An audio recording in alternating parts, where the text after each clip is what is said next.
After studying this module, you shall be able to know about ion exchange resins, learn about Donnan equilibrium and Donnan potential, differentiate between cation exchange resins and anion exchange resins, calculate the stability constant on the basis of ion exchange chromatography.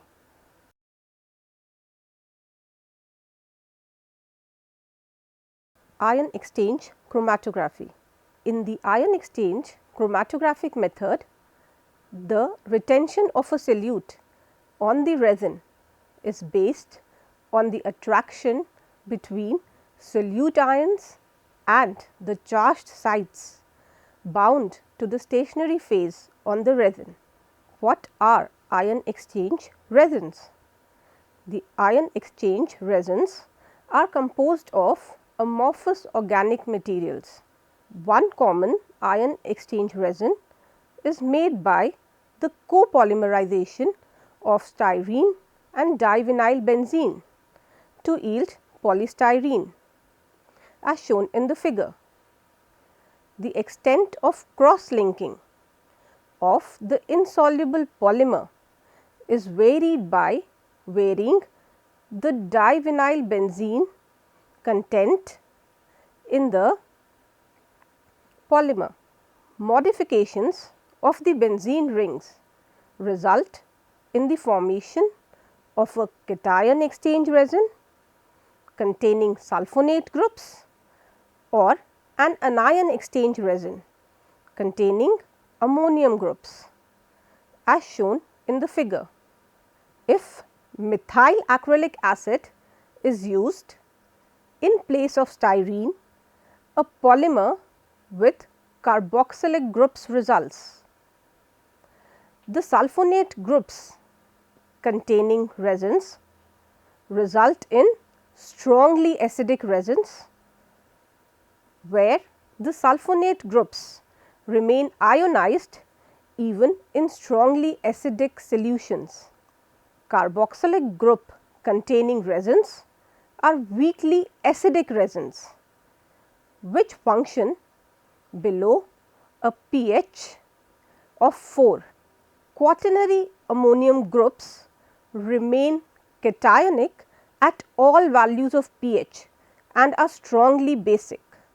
Weakly basic tertiary ammonium anion exchangers are deprotonated even in moderately basic solutions and lose their ability to bind to anions.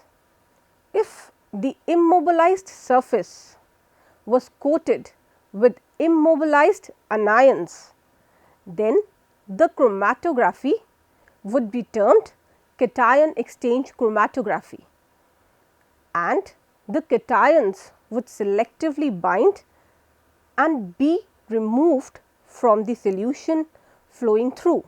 If the immobilized surface of the resin was coated with immobilized cations, then the chromatography is termed as anion exchange chromatography. The immobilized cations will have electrostatic attraction for the anions. The ionic species bound to the column can then be removed, that is eluted and collected by changing the pH of the solution. Let us now discuss the properties of the resin. The extent of cross-linking determines the rigidity and porosity of the resin. The resin becomes more rigid and less porous as the cross-linking increases. Lightly cross-linking resins permit rapid equilibration of the solute between the inside and the outside of the resin particles. However, resins with little cross-linking swell in water.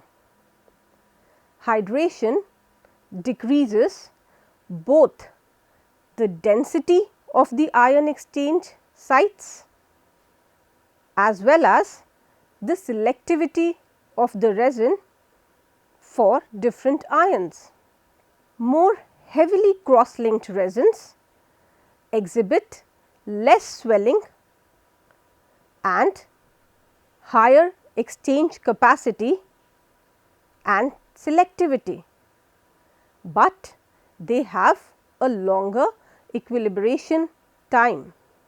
Let us now talk about the Donnan equilibrium.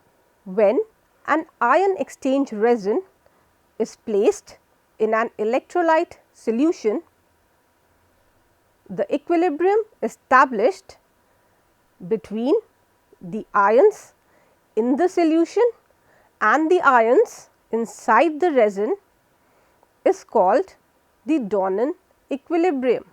When an ion exchange resin is placed in contact with the solution, then there is a natural tendency of the mobile species to reach equilibrium. When the hydrogen form of the resin is placed in a solution of hydrochloric acid, diffusion forces will try to level the difference in the concentration of the hydronium ions. The mobility of the hydronium ions is prevented due to the immobile ionic sulfonate groups of the resin. If even a minute amount of hydronium ions leave the resin, electroneutrality is disturbed. This prevents the hydronium ions from leaving the resin, and an equilibrium is established even when non-measurable small amounts of hydronium ions leave the resin. The concentrations of the hydronium ions and the chloride ions are almost the same as they were before the two phases came in contact, but a large potential difference now exists between the phases. This potential difference is called the Donnan potential. Let us discuss how the ion exchange resins can be used to determine the stability constants. Let us discuss the principle of the method. The metal ion distributes itself between the ion exchanger and the solution phase. Studying the distribution equilibrium helps us draw conclusions about the degree of complex formation of a metal ion with a ligand in the solution. The stability constants and the overall stability constant can then be evaluated. Cation exchange resin, an ion exchange resin, or a liquid ion exchanger can be used to carry out these experiments. The ion exchanger used in the experiments should be a strong cation or a strong anion exchanger. If a liquid ion exchanger is used instead of an ion exchange resin, the pH should be kept constant throughout the series of the experiment. Let us discuss about the cation exchange resins. For studying the metal ions of the small size, a medium cross-linked cation exchanger is suitable. The metal ion concentration used for the experiment should be low. For each experiment, the same counter ion in the same concentration should be used. The counter ion is non-complexing, but determines the position of the ion exchange equilibrium. When the ligand is a multivalent large anion, larger in size as compared to the metal ion, the complex formed between the metal ion and the ligand will be strong. Only the free metal ion, that is the aqua complex, binds to the resin then. Consider the equilibrium that is established by the metal ions between the cation exchange resin and the aqueous solution in the absence of a ligand, that is, in the absence of a complexing agent. If the univalent sodium ions on the cation exchange resin are exchanged with a multivalent cation, the following equilibrium is established. The metal ions displace the sodium ions from the resin. So, the Mz plus metal ions are replacing Z sodium ions from the resin as shown in this equation. The equilibrium constant is given by the value of K as shown in the equation. Here, the concentration of the metal ions and the sodium ions in the ion exchange resin is given in round brackets and the concentration of the metal ions and the sodium ions in the solution is given in square brackets. The distribution coefficient of the metal M between the resin and the solution dm can be then expressed as the concentration of the free metal ions in the resin over the concentration of the metal ions in the solution as shown in the equation. If the concentration of the metal ions is much smaller than the concentration of the sodium ions, then sodium ions are considered constant and the value of dm depends on the concentration of the sodium ions in solution. Now, consider the equilibrium that is established by the metal ions between the cation exchange resin and the aqueous solution in the presence of the ligand, that is, in the presence of the complexing agent.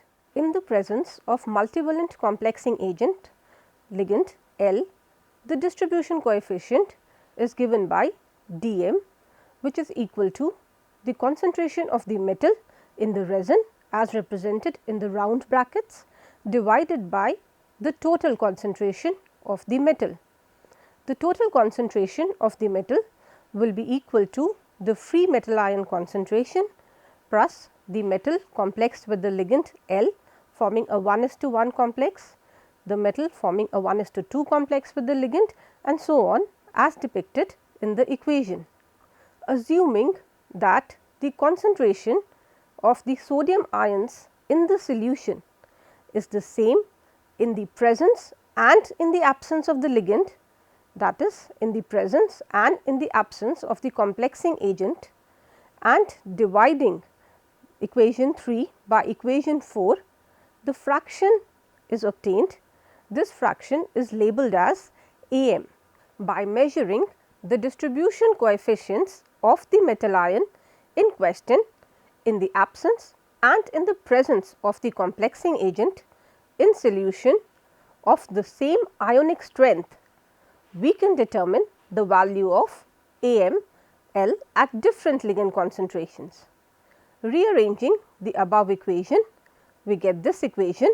On plotting the left side of equation 6 against the free ligand concentration, we obtain the value of beta as the extrapolated intercept of the linear part of the curve. Rearranging the equation, we get AML minus 1 divided by L minus beta 1 divided by the free ligand concentration. After determining the beta 1, a plot of the left side of the equation 7 against the free ligand concentration gives us the beta 2 value as the intercept of the curve. All beta values can thus be determined in this manner. The graphical representation is commonly called a Schubert's plot. If the metal ion is in an oxidation state much greater than the negative charge on the ligand, then positively charged complexes are also formed. These positively charged complexes may be adsorbed by the cation exchanger. This also has to be factored in while calculating the stability constants. Let us see how an anion exchange resin can be used to determine the stability constants. For studying anions of small size like the halide ions, the cyanide ions, a medium sized cross-linked anion exchanger is necessary. When the ligands are smaller in size, the negatively charged complexes formed between the metal ion and the ligand can be absorbed by the resin. That is, the negatively charged complex can replace the anions in the anion exchange resin, assuming that the ligand has a univalent charge like chloride ion, cyanide ion with one negative charge, and among all the species formed with the metal ion, only the mononuclear complex with charge P are bound to the ligand. The following equilibrium is then established for the ion exchange reaction, in which P ligand ions bind to the resin and displace the ligands, anionic ligands already bound to the resin. Here P is the negative charge on the complex and is given by N minus Z, where N is the number of ligands bound to the metal ion and Z is the charge of the metal ion. The equilibrium constant for this reaction is then given by Kx as depicted in this equation. If the amount of the metal ion is very small as compared to the capacity of the resin, then the concentration of MLN is much smaller than the concentration of the ligand, and the ionic strength is a constant. Kx then may be considered independent of the concentrations. Multiplying both the numerator and the denominator by Cm, we get the value of Kx as shown in the equation. The MLN concentration, that is the concentration of the metal ligand complex in the resin, divided by the total concentration of the metal ion, is the distribution coefficient of the metal. The reciprocal value of the mole fraction of the complex species is given by the total concentration of the metal ion divided by the concentration of the metal ligand complex in the solution. The mole fraction is then represented by phi. Rearranging the equations, we can find out the value of dm as depicted in this equation. If Kx and L are constant, the distribution coefficient dm is a function of the ligand concentration and the mole fraction of the complex species bound to the resin. Taking the logarithm and differentiating the equation with respect to log L, we get equation 13.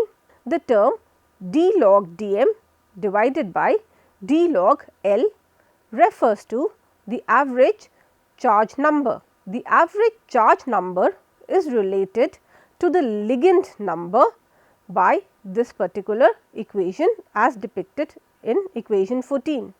It is represented by P bar. The log D versus log L curve has a maxima as shown in figure and a part of a negative slope if a negatively charged complex species is formed. At the maxima, the slope is 0 and the value of P bar is 0.